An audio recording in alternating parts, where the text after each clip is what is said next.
All right, we're continuing with October 15 question. Last week started question 2, yeah, and we had done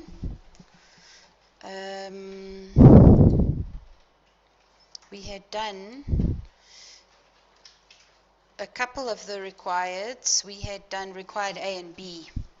Required A was a discussion about whether we had control or not, and we had discussed that on the board. We just looked at the definition and how it applied. And then that was 5 marks. And then required B was the journals. The journal entries for the investment in Heston. Investment in Heston turned out to be an investment in a joint operation. Okay? So we did a proportionate consolidation, basically, the journals. 22.5 marks, nice marks.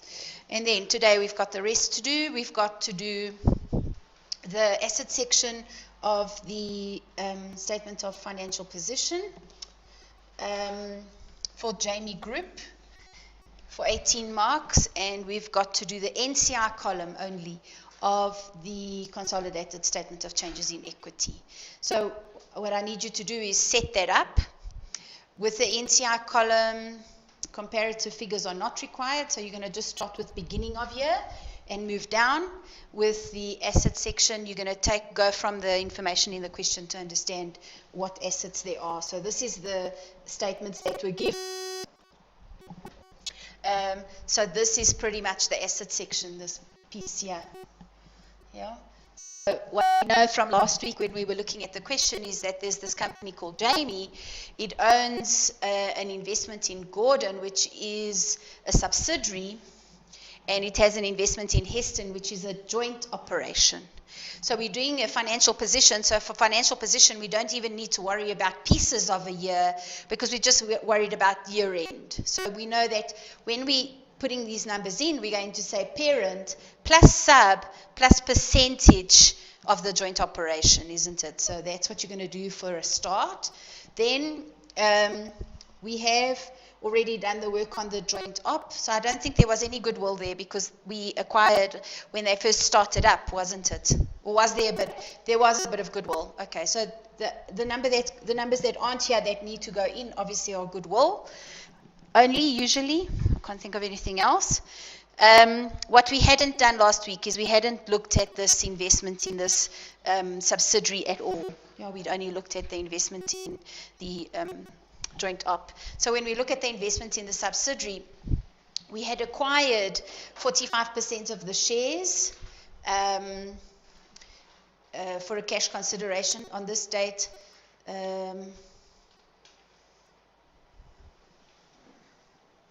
The fair value of the NCI was 235. Okay, here's the story, because this was the story we looked at last time, isn't it? Which is, here's the story. We held 45% of the votes, but because we could appoint and remove 3 of the 5 directors, we had control, isn't it? So we bought 45%, but we had control from then. Okay, so we consolidate from then. That happened in January 2012.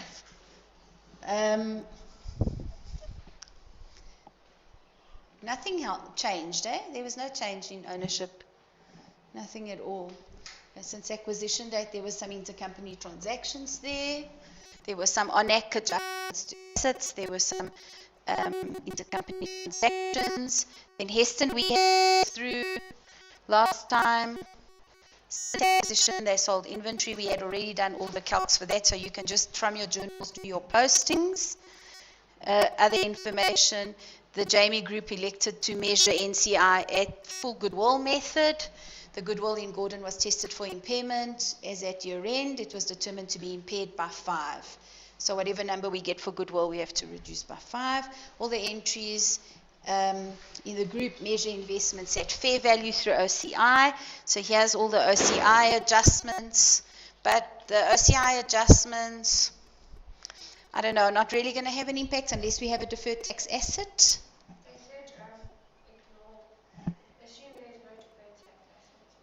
Assume there's no deferred tax asset in the asset section. Okay. So we have to adjust these investments, but mind you, there's these other investments perhaps. But we would have eliminated, but because we're doing the asset section, the elimination doesn't matter, isn't it? And then we have a story about the tax rate and the shares that carry one vote each, etc. Okay, so it's quite a bit of marks. I don't understand why the NCI is such a lot of marks. Okay, you know what? Although they've only asked us to do, so this one's okay, this one's a balance sheet. We're going to be able to do that fairly easily, do you agree? But then when we look at this one, because we have to do a NCI column, we have to do share of profit to NCI, isn't it? Which means we're going to have to do those calcs, even though normally we wouldn't have had to do them. And we're also going to have to work out NCI at beginning and everything. Okay, so almost two completely separate things.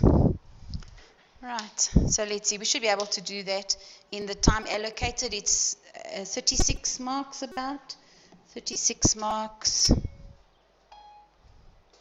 How many minutes is that? It's 1.8 marks a minute at the moment, 35.5, 1.8, 64 minutes, so just over an hour, yeah?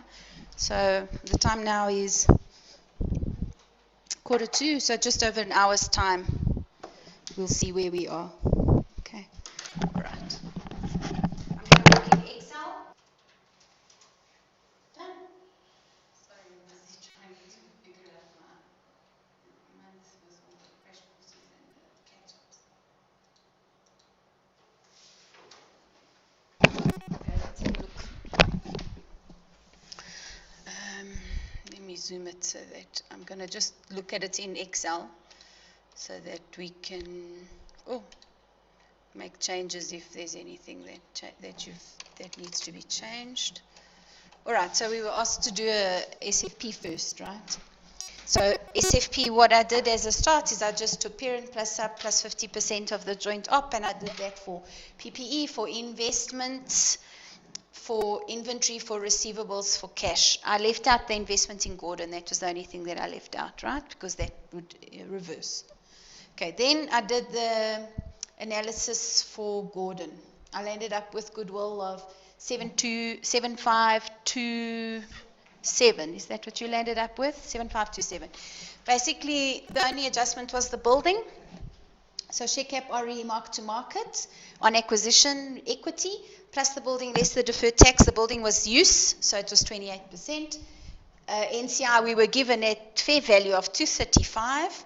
So if NCI is 235, it means we acquired 182. We paid 190, goodwill of 75, whatever. But it was impaired during the year by 5, so it's down to 2526. So for goodwill, 2527 from that calc, and then from the work we had done last week, 3, which came from the investment in the, I just wrote there part B because we had done it in part B. Okay. What else was there? There was intercompany adjustment for inventory. We're really only interested in the end of year adjustment there because of the fact that we need to adjust inventory. Do you agree that they said to us it was 35,000? The profit portion is 25 over 125, which works out to 7. So 7 is the amount that I'm going to adjust inventory by. They said not to worry with the deferred tax, so we're not going to worry with the deferred tax. And so I adjust inventory by the 7 coming from this calc over here. And then last week we had also seen the inventory adjustment. We had done a journal where we adjusted inventory by 3. I can't remember if you were here last. You weren't here last week, yeah. So I'll give you that. We worked through that last week, part B. But part B, there was an inventory adjustment as well, and we only took half of it because of the 50% shareholding in the joint op. And there was an adjustment of 3. That's those 2 adjustments there. No other adjustments that I could see from the balance sheet perspective. Did you agree with that? So 18 marks. That was the easiest 18 marks. Do you agree? That you've ever seen. Then, when you get to do the other piece, then there's a lot of work. Okay? You see, that's when your head started to spin, I imagine. But for this part, and you know, when you're starting to look at the numbers, that had nothing to do with this. Sometimes that part and this part have one thing to do with each other. We have to do it together, hey? In this question, the asset section had nothing to do with the NCI piece of statement of changes in equity, so there was nothing to worry about. You didn't have to worry about that one while you were doing that one, and you could have got that one done and finished. Okay, then. Statement of changes in equity, 17.5 marks. They asked you to do only the NCI column. For so many marks, normally I expect to see some change, a change in ownership of some kind, isn't it? But nothing, no change in ownership whatsoever. So really, it's just a normal NCI column, isn't it? We start with beginning. We have profit for the year and OCI for the year because they have investments that they remeasure at mark to market. And then we have a dividend that was paid and we have an end balance. Do you agree? Okay. So let's look at my calcs first of all. Oh, you know what? I made some adjustments to the building. I didn't talk to you about the adjustments I made to the building. You know that building that we recognized on AC? It needs to be depreciated. We increased the value by 100. We can't stay there. It needs to be depreciated. At the end of its life, it needs to be gone. So the depreciation is 10 per year. From beginning, from the time of acquisition up to beginning of year, it was a year and a half. And then from in the current year, another year. Do you agree? So, sorry, that 15 and that 10, I also adjusted my PPE by those balances, isn't it? By the 15 and the 10. So, I don't know, you agree with those numbers then? 1188900, which I adjusted by the 15 and the 10. Oh, I didn't put in the 100. I need to put in 100. Did you put in the 100? Yeah. Also forgot. I'm now looking at it and thinking, I'm adjusting something that's not there. Isn't it? Okay, I'm adjusting something that's not there. And that is Calc 1, the on-AC. It's the most obvious thing. That's something that you even were able to do in second year. Isn't it? Oh gosh, okay. I must adjust the PPE. So, yeah, I added value to the building. The building must go up and then the building must come down with depreciation. All right. Okay. Then, so those are the calcs that I did here on the side. I did the on-AC calc, and then I did the calc for the adjustment to inventory, and then I did the calc, which was that one, and then I did the calc on the building adjustment. Okay. So, on this side then, I did the NCI calcs. Now, do you agree that because I have a profit and a OCI, a mark to market, my calcs always double, isn't it? So if you remember my picture, I have a bounce from acquisition to beginning, and I have a bounce from beginning to end. So I have to do a calc from acquisition to beginning, and I have to do a calc from beginning to end. But I have to do it twice. I have to do it once for profit and retained earnings, and once for OCI and mark to market. Okay, so those are the 4 calcs that I've done. The first calc is the share of retained earnings since acquisition. So beginning of year 127,972. Do you agree? Was given. On acquisition, 67 was given, giving me a movement of 6972. Then I've got the inventory adjustment. It's upstream. It's an upstream. When I did the inventory over here, I did make a note that it was upstream, because upstream means I must adjust NCI's profit. Downstream means I mustn't adjust NCI's profit. Okay, so it's upstream. So I must adjust NCI's profit. So if I come back here,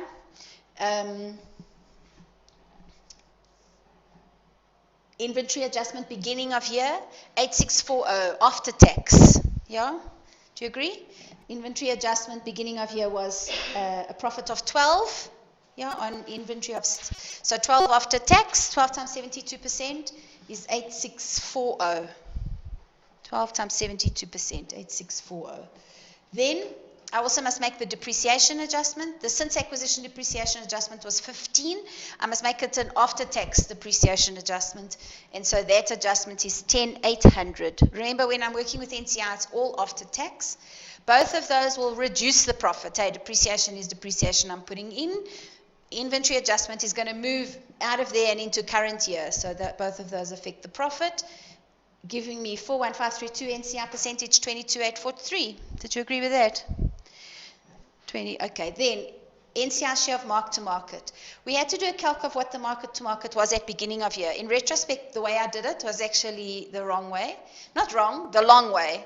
Because what you should have done is just started with what it was at end and removed the current year. Then you would have landed with what it was at beginning. It would have been quicker. Do you agree? So if you did that, well done. It's much quicker.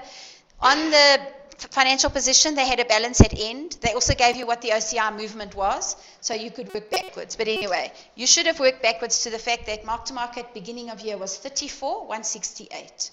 The way I did it is I looked at the movement, which they gave you. They gave you the 212 and the 170, which gave me a movement of 42. Yeah. So the cost of the investments was 170. At beginning of year, they were at 212, so the movement was 42, and then I did a CGT calc on the 42, and I landed on 34,168. Mark-to-market on AC was given 28,473, meaning that the movement 5694, 55% of that 3132. So what is NCI at beginning of year? If I go back here, NCI at beginning of year should be AC, that one, plus share of since retained earnings, plus share of since mark-to-market. Do you agree? Those three numbers. If I come back to my calc over here, those are the three numbers I've got. 235, I should have put their calc. What calc was that? One, hey? 235, which was given. Actually, I can just say, I think that's why I didn't put it in, because it was given. I'm just going to leave it. The 235 was given. They said that was the fair value of NCI acquisition, plus the 22,843, which is share of since retained earnings, plus 3132 share of since mark-to-market reserve, giving me 269.75. Okay, then I had to do similar calcs for the share of profit in the year and the share of OCI in the year. Share of profit starts with the profit that was given. They gave us a profit number, 251,928. Yeah, they gave it to us in two places, I think, was it? Or yeah, 251,928. Then we have to adjust for the inventory. Inventory adjustment, beginning of year makes profit bigger, end of year makes profit smaller. Both of those numbers after tax. So it's the 12 after tax and the 7 after tax, one making profit bigger, one smaller. And then the depreciation adjustment for the current year is 10 at 72% after tax. And then there's a goodwill impairment. The goodwill impairment was this year. Hey, I didn't. Now I'm not sure that I read that paragraph carefully enough, but let's just double check. 14. Okay, so the goodwill impairment is this year. NCI is measured at fair value. They're going to get some of that goodwill impairment. Okay, so that's the rule. If NCI was measured at percentage NAV, they wouldn't get any of the goodwill impairment, and none of the goodwill on my financial position would be theirs. But we know that some of the goodwill is theirs because they are being measured at fair value, and so we must give them some of the goodwill impairment as well. So the goodwill impairment will go there. It's an adjustment that is made after they've got this profit. It's a group adjustment that is made, and they get a share of it. So I put the goodwill impairment in, and I get that number, and I get NCI share. You got that? Okay. And then NCI share of OCI was straightforward. It's the 8135, which was given. And then I went back and forward just to check, because then I thought, no, I've left out tax. I haven't left out tax. Remember that when we're looking at it in mark-to-market or OCI, it's after tax. When we're looking at it from the investment perspective, it's before tax, isn't it? So the 8135 is already an after-tax number, so they gave it to you. So we just give NCI their 55% share. There's nothing to reverse, isn't it? Initially, I had the reverse Gordon, but then I thought, no, but I am in Gordon. There is no Gordon to reverse, so there we go. So those are the two movements then for the current year, the 4474 and the 133,830. So I come back to my statement of changes in equity. Sorry, it's up there. Come back to my statement of changes in equity, and here I have my profit for the year from Calc 6, my OCI for the year from Calc 7, and then I have a dividend. The subsidiary paid a dividend of 50. We saw it in the in their little mini statement of changes in equity that they gave us. The subsidiary made a paid a dividend of 50, and the NCI gets 55% of their dividend. They get 27,500. We get the rest, and it adds up to that number. Yeah, 17.5 marks. So when you look at it like this, there was nothing overly complicated in the information. There was nothing that was like major that we've never seen or that, but it was just a lot of information, isn't it? And if you look at the size of the question, we did some of it last week, it was 63 marks, isn't it? So it just required really, for this question, when you look back at it, you realize it actually could be done blinkered, isn't it? Like the first part was control, you could just look at that. The second part was just that those journals for the joint op, you could just look at that. The third part was just a balance sheet, you could almost do it all blinkered, isn't it? And when you can do it like that, it makes it easier than trying to do a big convoluted where the numbers are going in multiple places. Although, yes, some of the numbers that we did calcs for did land up going in multiple places in the end, isn't it? Once we wrapped it up. But it wasn't bad. I don't think it was too bad. Yeah, so it's just, but you know what it is? It's just practice. When I find with this module, and also 3703, the students get overwhelmed because it's like everything in a question, and like, geez, it's a 63 mark. It's a big question, 63 marks, isn't it? And it's a lot to process and think through, but it's just practice, because if you split it out, and if you take each paragraph, and I said to you, this is the paragraph on the intercompany sale of inventory, you would be able to do it no problem, isn't it? And you'd even be able to tell me what needs to be adjusted and whatever. So it's just, I think, a question of doing it in that manner. Taking a piece, sticking it where it needs to be. Taking the next piece, sticking it where it needs to be. So that you're able to deal with a piece at a time. But then, even then, it's easy to forget. Look, I forgot that 100. I shouldn't have. I should have known from the ONAC calc, and I should have said what from here would go into my balance sheet. If I was doing a full balance sheet, I don't think I would have forgotten, because I would have forced myself to do the ins and outs, isn't it? But because I'm doing a piece. And then I even put the adjustments in. It was only now when I was going through them with you that I said, I'm adjusting something that's not there. How can I adjust something that's not there? Yeah, you were going to say? No, I'm saying that the problem is you always forget that. Yeah. Yeah, it's just a question of making sure that you get good at exam technique, isn't it? At remembering, okay, I've done this calc, I must put this there, put that there, put that there. There's always that risk that if you do the calcs and then afterwards come and put stuff, that you then forget to do it, isn't it? So unfortunately, I started these and I did that calc, and I don't know why. When I did it, I thought, okay, the only thing from here that goes in is the Goodwill, but it wasn't, isn't it? Okay. All right, so that's October 15 done, isn't it? October 15 done. I think we need to do a change in ownership question, or let's see, maybe an associate with journals. The one that I had, I think, for us to look at today, we were looking at this one, right? I think the next one I had on here was, that was when we talked about control, was just to go back a year, or back an exam. Because I think this exam, we also could do almost all of it, isn't it? We did have a look at it, the May 15 paper. Because remember, we don't have to do cash flows, and we don't have to do major changes in ownership. We only have to do that small change. So if we look at this one, we can maybe work backwards and do the change in ownership question first, because we haven't done one yet. 47 marks. Let's just have a look. Oh no, I think I had left that one to do next time. Okay, so let's have a look at this one. Question 1, Pizza Limited. If we just look at the required, they ask you to prepare all of them. They ask you to calculate what will be disclosed as goodwill. Then they ask you to prepare a P&L. They ask you to prepare a statement of changes in equity, and they ask you to discuss the accounting treatment of the joint operation. So that's how would you. So that 3 marks is easy. The calculation of the goodwill is your ONAC calc.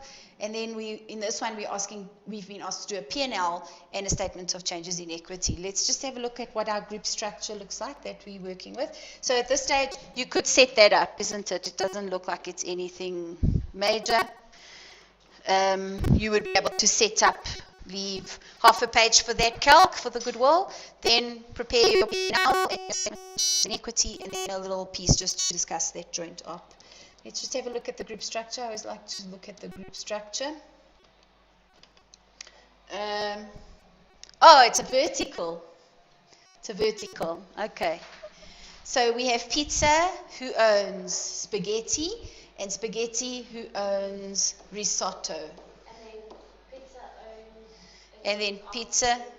In gelato. Oh, have you done this question? No, I just read it. Oh, you just have a read through. So it looks like that. Yeah. And is this, let's look, so this is a joint op Yeah. over there. And then if we look at control, what does it say? The other two are controlled. Yeah. So that one is control. It's a subsidiary. When was it bought? Long ago or this year? January 10, long ago. And the one And then the risotto was in the current year, it looks like. 6 months. 6 months. 5 months. Okay, so this one is a sub, and this one is a sub, but this one is a sub in the current year. And then that's a joint op. Yeah? Okay, so it looks like a fairly tricky question. Yeah, I just want to do a little bit of revision when we have these we've already just dealt with a joint op, so you know how that works. A percentage piece goes in. Okay, let's look at this whole story of what happens with a vertical group, just to refresh your minds, because we did it quite a while back. It was almost like the third lecture or something that we did. If we have a parent and a sub and a sub-sub, the first issue, we have two issues with vertical subs. The first issue we have is that there's an NCIS here and there's an NCISS here. Yeah. So we have two NCIs to worry about. We have to work out two percentages and give those percentages. But the biggest issue is that this NCIS owns a percentage of S and he owns a percentage of SS. Yeah. So it's a different percentage as well, isn't it? Because the percentage of S is what the parent doesn't own, but the percentage of this one is what he owns plus what they own, isn't it? So this is the extra piece of NCI. And so when we're doing NCI calcs, we have to do three pieces of NCI calcs, isn't it? We have to do NCI in S, we have to do NCI in SS, and the extra piece, which is NCI of S's share in SS. So that's the thing when you do like 20 of 80. Yes, so if the percentages were, we can put some on. If this was 80 and this is 60, then this guy owns 20% of S, and he owns 20% of 60% of SS, and this guy owns the other 40% of SS. Yeah, so he owns 20 because we own that one, but he owns 20 of this company, and this company owns 60, so he owns 20 of 60, and then this one owns 40. So there are three pieces, yeah, 20 of S, 20 of 60 of SS, and 40 of SS. Okay, that's the first thing. The second thing has to do with goodwill. We ask ourselves the question, is there one acquisition or are there two acquisitions? Isn't it? We look at the dates. If S acquired SS before, then there's only one acquisition, isn't it? Because we've acquired a group. If S acquired SS after, there are two acquisitions. Yeah? When there are two acquisitions, there are two goodwill numbers that land up in financial position. When we have this, we have one goodwill number. But the important thing here is to remember that we're acquiring a group. So when I'm acquiring a group, I've got to take into consideration any goodwill and any retained earnings adjustments that were made in the previous company, isn't it? And that needs to flow through. And then this goodwill that I calculate, this second goodwill, remember NCI also gets a piece of that, isn't it? This NCI here. Even if that NCI is measured at cost, that NCI gets a piece of that goodwill. Why? When this company bought this company and paid for it, there's goodwill in that 60%. So if there's goodwill in that 60, it means that he gets 20 of that, regardless of whether they measured at fair value or not. In fact, usually they tell you they measured at cost, but then there's that extra piece. Let's just see how they measure these. they measure at proportionate share of net asset value. So they measured at percentage NAV, but just be careful with this goodwill piece, isn't it? They get a piece of any goodwill that arises here. They get a piece of that. Okay. Yeah, so those are the two things to just bear in mind when you're doing all your calcs. The actual, if we look at the numbers, what they're asking you to do. The first thing they're asking you is to calculate the goodwill in the financial position. So we're having to do the 2 on X, isn't it? And then the goodwill. And then just decide whether we do the 1 on X just to move it into the next one, or whether we do, if we're acquiring a group or not. Is it 2 on X, 2 goodwills, or is it 1 X and 1 goodwill? Okay, so that's the question there. Then when we do the P&L, as long as, when we do the P&L, just the P&L itself, we don't have to worry about the verticalness, isn't it? We just put in the subs for the time that they were subs and put the joint venture in. So it'll be the one sub for the whole year, the other sub for the 7 months or the 5 months, and then the joint opt-out percentage share. Yeah. So those numbers you should be able to put in and slot in easily. It comes when it comes to NCIs when you have to do the calcs. Yeah, so there you're going to have to do calcs similar to the ones we've just done, which is then to work out what is the adjusted profit of the subsidiary, which is Risotto, and how much do their NCI get, how much does the other one get, and what is the adjusted profit of Spaghetti. And remember that there's something that I always forget. Remember that there's a dividend that goes from here to there. And so when that dividend goes, there's a dividend that goes from here to there, and it's included in other income here, dividend. So when you do their share of profit, this dividend we're going to reverse, because we reverse intercompany dividends. So just remember to reverse it. Yeah, when you're working out this piece, remember to reverse that dividend. Okay, we're going to try it. Okay. It's not. This looks like worse than any of the other ones we've done, but you never know. When we start to do it, we'll see how it goes. Oh, our time is almost up, huh? Okay, let's just do A. Shall we? We just do A and then we carry on. And? Is that what you got? Overall? Goodwill was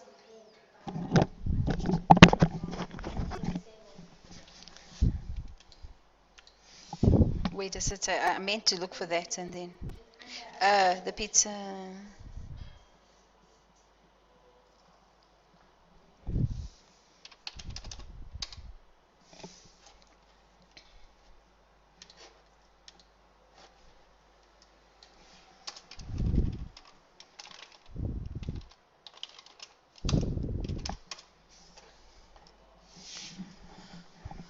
Okay, so what we have is we have an investment in Spaghetti, which happened long ago, right? At that time, Spaghetti didn't own Risotto, so it's just a straightforward acquisition. Share capital 750, retained earnings 90. There was a mark to market, and then we had to down value inventory and receivables, or revalue but down inventory and receivables and the related tax, giving me a fair value of 842,887. 5% only NCI, tiny NCI. 5% NCI is 42,144, so we bought 800,743. We paid 805, so we land up with goodwill of 4257, impaired by 1,500, 2757. Then acquisition of Risotto. It was a 75% acquisition 5 months into the year. So 2 acquisitions, do you agree? 2 separate acquisitions in the group. One, this one landing up now with a bargain. Share capital 500, retained earnings 10. Profit was 350. I've brought in 5 months. Tax a separate line. It just said profit for the year, yeah. Giving me a fair value of 655,833. NCI is 25%, so we acquired 491. We only paid 480, so we have a bargain 11. That bargain is going to go into P&L in the current year. And then we had an acquisition of Gelato. I did the calc there just to double check, although they gave us the goodwill number. But remember, Gelato is a joint venture, they say. Hey, does it say? I thought I read joint venture.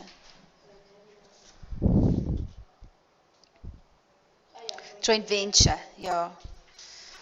Joint venture. So the joint venture goodwill lands up in investment in joint venture, isn't it? Not in goodwill. So that 3 doesn't land up in my number. So the only number that I have for goodwill in my financial position is that number for spaghetti. If it was a bargain, it would have been in share of profit. If it was a bargain, it would have been in share of profit in the year of acquisition, which wasn't this year, was it? No. Yeah, so it would have been in retained earnings. But because it's goodwill, it's sitting in the investment. What do you do for tiramisu? Because that's an extra company. Okay, there's some extra companies. There's a couple. Hey, there's tiramisu and there's those ones, mozzarella. There's 2, right? Mozzarella and tiramisu. Mozzarella and tiramisu are just normal investments, small investments, less than what you would need to make it an associate. So they are just carried at fair value. So they just stay on your financial position, but they accounted for at fair value. So remember, from a parent's perspective, if I just do a big picture, I've got a few minutes. From a parent's perspective, this was my vertical story. We're going to carry on with that next week. If as a parent, a company, they could have various investments, isn't it, that we've looked at this year. They could have just a normal investment. A normal investment is kept in their books. It's carried at fair value. And in the P&L, we show dividends received. Yeah, and that is in fact in the parents' books how everything gets treated, like that, right? Then we have associates. Associates in the group books, when we prepare group books, is shown at equity.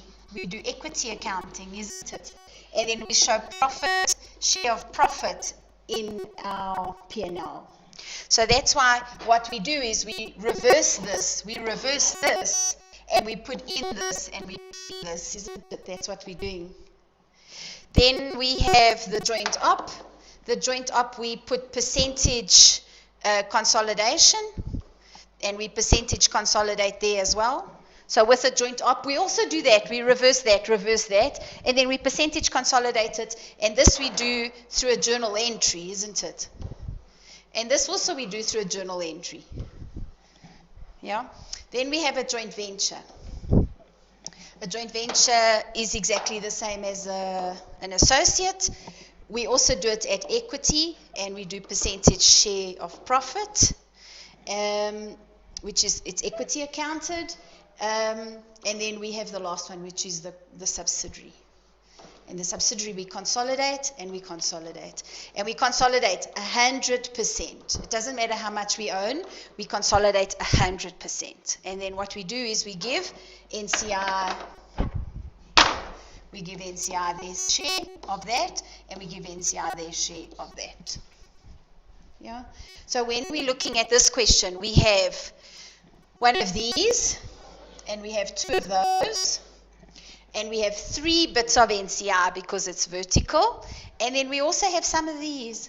We have 2 of those, which are just carried at fair value, and the income in our P&L is dividends received. Yeah. So, yeah, it does get confusing when there's so many investments. And the reason they put it in and make it all confusing like that is because, do you remember each time I said to you, I must come and reverse this.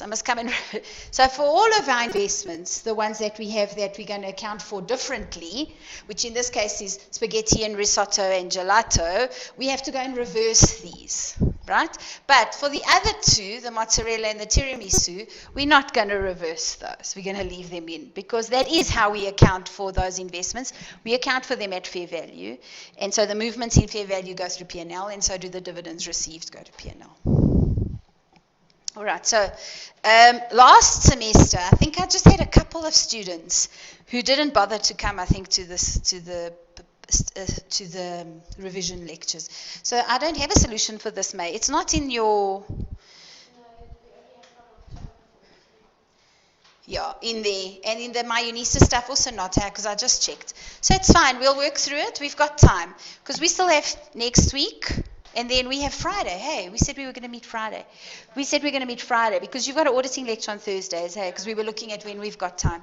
So Friday, we said 8 till 12, hey, we're going to meet. So we should be able to finish this paper then in those 4 hours.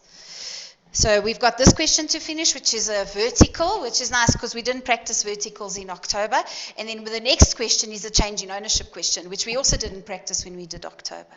You weren't here last time, so if you can go and try and finish the October stuff that we did. Then next time I'll give you printouts, isn't it, of the Friday. I'll make sure that then once we're done, we print everything out. Because you've got everything up to October 14. So we just need to do the 215 papers.